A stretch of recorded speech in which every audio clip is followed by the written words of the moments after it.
প্রথম পর্বে আপনাদেরকে শিখিয়েছিলাম খতিয়ানের 1 আনা থেকে 16 আনা কীভাবে লিখতে হয়। আজকে আপনাদেরকে শেখাবো খতিয়ানে আনাগোন্ডা, কড়াকান্তি ও তিলের হিস্সা কীভাবে লিখতে হয়। তিলের হিস্সা: 1 তিল, 2 তিল, 3 তিল, 4 তিল, 5 তিল, 6 তিল, 7 তিল, 8 তিল, 9 তিল, 10 তিল, 11 তিল, 12 তিল, 13 তিল, 14 তিল, 15 তিল, 16 তিল, 17 তিল, 18 তিল, 19 তিল, 20 তিল সমান সমান 1 ক্রান্তি লেখা হয়।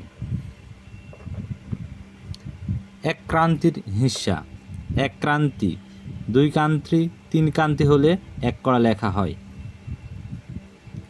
কড়ার হিস্সা: 1 কড়া, 2 কড়া, 3 কড়া, 4 কড়া হলে 1 গন্ডা লেখা হয়। গন্ডার হিস্সা: 1 গন্ডা, 2 গন্ডা, 3 গন্ডা, 4 গন্ডা, 5 গন্ডা, 6 গন্ডা, 7 গন্ডা, 8 গন্ডা, 9 গন্ডা, 10 গন্ডা, 11 গন্ডা, 12 গন্ডা, 13 গন্ডা, 14 গন্ডা, 15 গন্ডা, 16 গন্ডা, 17 গন্ডা, 18 গন্ডা, 19 গন্ডা, 20 গন্ডা হলে 1 আনা লেখা হয়। আজকের মতো এ পর্যন্তই।